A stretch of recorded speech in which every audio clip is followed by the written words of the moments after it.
오늘은 종교개혁 505주년 기념 주일입니다. 오늘은 또 특별히 우리 교회에서 반주를 도와주고 있는 또 신학생이자 또 이제 외부에 나가면 항상 전도사로 칭함을 받을 수 있는 최동빈 형제가 오늘 특별히 말씀을 전해주겠습니다.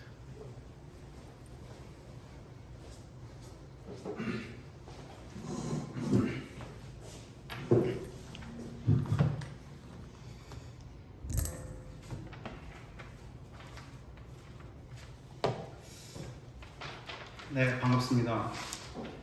오늘 종교개혁 기념주일을 맞아서 목사님들께서 저에게 설교할 기회를 한 번 더 마련해 주셨습니다. 지난번과는 다르게 이번 설교 준비에는 애를 꽤나 많이 먹었는데요. 구약의 예언서, 그리고 시편, 신약의 서신서와 복음서를 모두 살펴야 했을 뿐만 아니라 종교개혁이라는 주제까지 함께 다루어야 했기 때문이었습니다. 설교 준비를 하다 보니 제가 종교개혁에 대해 공부가 많이 부족했다라는 것을 알 수 있었습니다. 이런저런 글들을 찾아 읽다 보니 대다수의 역사적 사건과 같이 종교개혁도 단 하나의 사건으로 일어난 것이 아니라 켜켜이 쌓여왔던 수많은 요인들이 복합적으로 작용하여 이루어진 사건이었음을 알 수 있었습니다. 때문에 종교개혁의 원인과 과정, 결과까지 제가 이 자리에서 모든 것을 설명해내는 것은 불가능할 겁니다. 그렇다면 여러분은 종교개혁이라고 했을 때 무엇이 먼저 떠오르시나요? 야누스, 칼뱅, 그리고 쯔빙글리 등 여러 종교개혁가들도 있지만 오늘 여기 주보의 앞에 있는 그림과 같이 저는 루터라는 인물이 가장 먼저 떠올랐습니다. 그리고 그가 쓴 95개조 반박문도 함께 말이죠. 루터의 95개조 반문문이 1조, 즉 첫 머리는 다음과 같습니다. 우리들이 주님이시며 선생이신 예수 그리스도께서 회개하라고 말씀하실 때 그는 신자들이 전 생애가 참여한다는 것을 의미한다. 그렇습니다. 회개하라. 루터는 95개조의 시작으로 회개에 대하여 이야기하였고 그것은 신자들이 전 생애가 참여한다는 것을 의미한다고 설명하였습니다. 루터가 95개조 반박문을 쓰게 된 계기 중 하나는 가톨릭 교회가 자금 마련을 위해 과도하게 면죄부를 판매했던 것이었습니다. 루터는 인간이 그가 교황이라 할지라도 다른 인간의 죄를 사할 권한이 없다는 것을 강조하였고 36조에 따르면 진심으로 회개한 모든 크리스천은 면죄부 없이도 형벌과 죄책에서 완전한 사함을 받는다고 이야기하였으며 48조에서는 경건한 신앙생활이 면죄부를 사는 것보다 훨씬 좋은 행위인 것을 강조하였습니다. 결국 루터는 면죄부에 의지할 것이 아니라 죄 사함받은 우리의 삶이 회개하여 경건한 신앙생활의 자세를 가지고 살아야 가야 한다는 것을 이야기한 것입니다. 자, 그러면 오늘 복음서 본문을 살펴보겠습니다. 오늘 복음서 본문은 너무나도 유명한 이야기인 삭개오 이야기입니다. 삭개오라고 하는 세리가 예수님의 소문을 듣고 그를 보기 위해 나무에 올라갔다가 예수님의 눈에 띄었고 예수님께서는 삭개오의 집에 방문하십니다. 지난주 설교에서 설명해 주셨듯이 예수님 시대에 세리는 유대인들에게 미움의 대상이었습니다.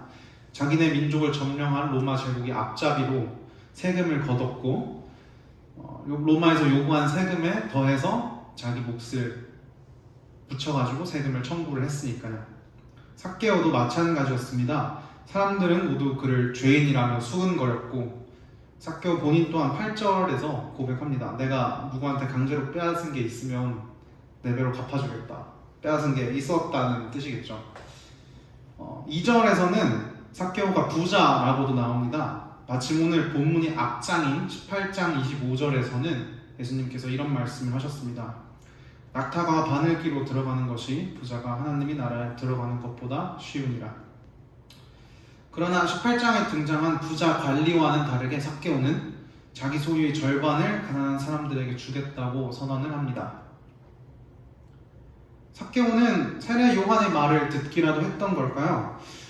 누가복음 3장 8절에서 세례 요한은 회개에 알맞은 열매를 맺어라. 너희는 속으로 아브라함이 우리 조상이다 하고 말하지 말아라.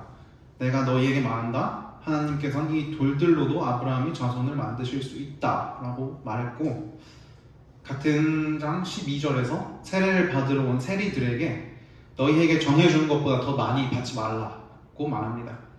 아무튼 삭개오는 세례 요한이 요구했던 것보다도 한 걸음 더 나아간 결심을 보여줍니다.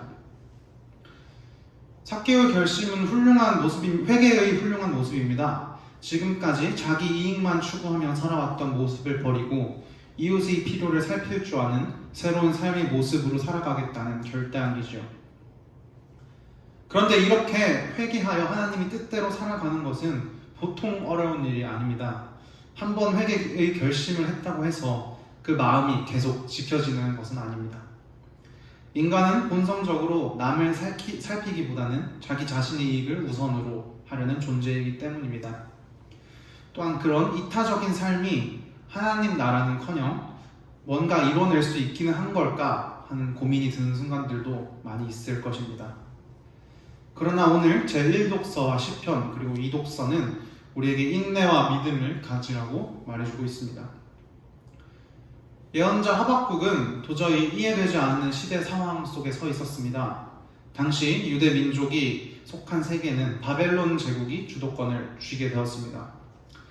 하박국은 자기들의 힘을 자기들의 신으로 삼는 바벨론의 악행을 공의의 하나님께서 왜 보고만 계시는지 불평하면서 대체 언제까지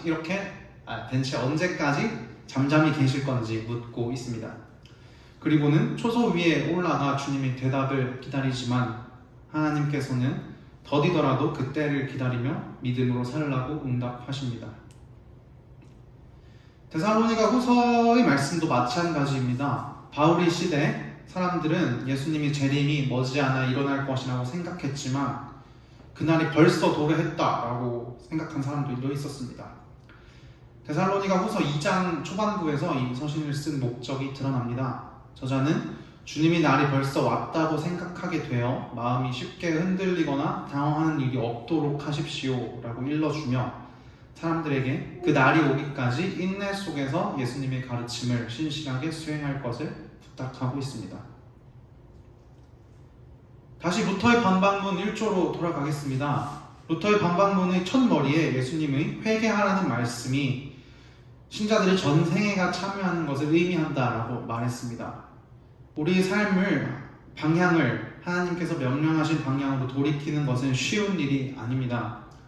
하나님의 뜻을 향해 가기로 결심한다라고 하더라도 삶의 과정 중 우리는 자꾸만 멈춰서거나 반대편으로 돌아가려는 마음에 사로잡힙니다. 그것은 우리 본성 때문일 수도 있고 하박국처럼 이해되지 않는 상황에 놓여서일 수도 있으며 데살로니가 교회 사람들처럼 이미 모든 게 다 이루어졌다라는 생각 때문일 수도 있습니다. 때문에 우리는 계속해서 우리 스스로를 돌아보아야 합니다. 우리는 멈춰버린 것은 아닌가? 아니면 되돌아가고 있는 것은 아닌가? 하고 말입니다. 계속해서 우리가 어디에 서 있는지 돌아보고 하나님의 뜻이 어디인지를 살피고 그곳을 향해 발을 내딛어야 합니다. 교회도 마찬가지입니다. 개혁된 교회는 항상 개혁되어야 한다라는 개혁교회의 표처럼 교회 공동체는 항상 스스로를 돌아보고 나아가는 방향을 점검하여 멈춰있거나 되돌아가는 것이 아닌 하나님의 뜻을 이뤄가는 길을 찾아가야 할 것입니다. 기도하겠습니다. 하나님, 오늘 종교개혁주의를 맞아 루터의 95개조 반박문 1조를 중심으로 하여 말씀을 나눴습니다. 루터는 예수님이 회개하라는 말씀을 전 생애가 참여하는 것이라고 이해하였습니다. 그러나 우리는 회개가 참으로 어렵다는 것을 알고 있습니다. 예수님을 만난 삭개오처럼 기세 좋게 선언할 때도 있지만 그 마음을 계속해서 지켜 살아가기는 너무나 어렵습니다. 그러나 하나님께서는 우리에게 믿음으로 인내하라고 말씀하십니다. 부디 성령께서 부족한 우리를 이끌어 예수님의 가르침을 실천하는 삶을 살게 하여 주시옵소서. 또한 우리 개개인뿐만 아니라 교회 공동체가 스스로를 돌아보게 하여 주시고 멈추거나 돌아서지 않고 나라를 향해 계속해서 나아가는 거룩한 그리스도의 몸으로 세워 주시옵소서. 날마다 우리를 새롭게 하시는 예수 그리스도의 이름으로 기도드립니다. 아멘.